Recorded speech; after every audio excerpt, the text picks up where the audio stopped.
Philippe Baquet. Ouais. On va commencer avec Frédéric Vion et une revue de presse du samedi. Avec quoi en tête? D'abord un dossier lourd, Lourd. un dossier fondamental, puisqu'il s'agit d'un article du magazine Biba sur la fesse, intitulé « Regardez, oh les belles fesses » et sous-titré « On ne n'est pas fessu, on le devient ». Donc vous saurez tout grâce à Biba. Oui, ce sont des fesses. Je vous remercie, mais sur la fesse gauche de l'image, qu'est-ce qu'elle a, la dame, là?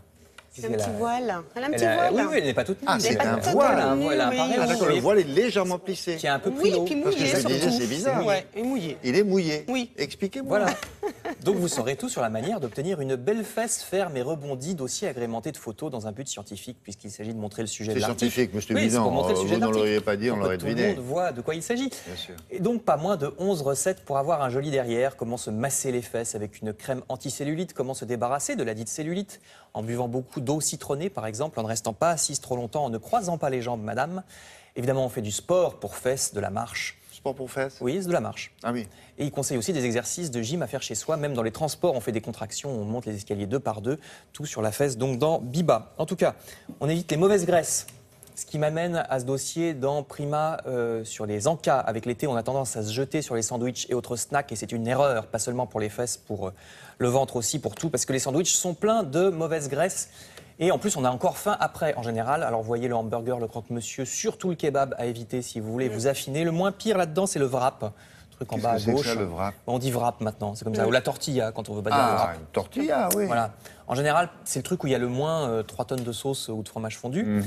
Prima donne plein d'idées alternatives pour les encas. Vous voyez cette belle photo de pique-nique à la fois bien plus originale et bien meilleure côté sandwich. Le truc, c'est de bourrer de poivrons grillés, de chèvre frais, de roquettes. Ils ont fait aussi une soupe froide, concombre et menthe qu'on va Très voir bon. tout de suite. Et Et c'est très très facile à faire en plus. La salade de fruits, bien sûr, même avec un peu de miel, c'est un bon plan.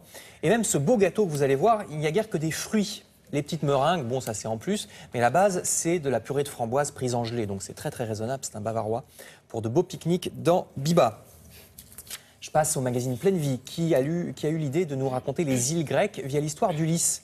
Ils ont repris les voyages d'Ulysse tels que racontés par Homère.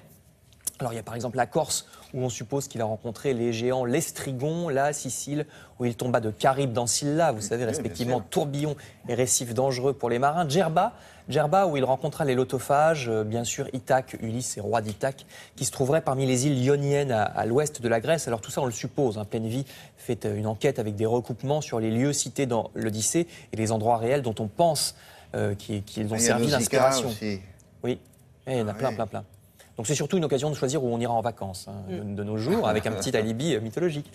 En Méditerranée toujours, un peintre italien célèbre, Canaletto, est dans le journal des expositions peintres du XVIIIe siècle, sujet d'une grande exposition à Aix-en-Provence, au centre d'art Caumont, jusqu'en septembre. Canaletto qui a beaucoup peint Venise, vous le voyez. Il était vénitien, Giovanni Canal, alias Canaletto. Autre tableau, on va voir l'intérieur du Palais des Doges. Une précision presque photographique, écrit le journal. Ouais, c'est très très beau pour ces tableaux à Aix, qui ne sont pas très grands. Certains font 50-60 cm. Le premier était très grand. Vous verrez ça soit à Aix, soit dans le journal des expositions. Enfin, je termine avec de l'art contemporain. Cette fois, c'est dans Polka ou dans le New York Times Magazine que vous le trouverez. Oh. C'est une installation de cet artiste français, vous savez, nommé JR, très connu à New York où il officie. Il a installé le 11 avril dernier cette photo sur un trottoir, le trottoir du Flatiron, vous savez, célèbre building. La plupart des passants n'ont rien remarqué. Ils ont piétiné cette photo parce qu'il fallait être en hauteur. Elle était à cette taille-là? Oui. Parce qu'ils l'ont installée à l'aube, si vous voulez. Elle fait 50 mètres de long.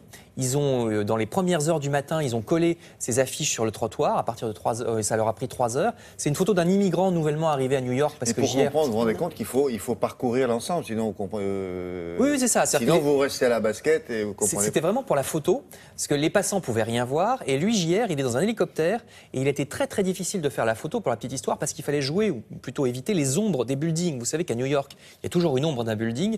Donc ça a été très difficile, et c'était vraiment pour la photo et pour l'art. C'est dans Polka et le New York Times Magazine. Pas mal du tout. Merci beaucoup.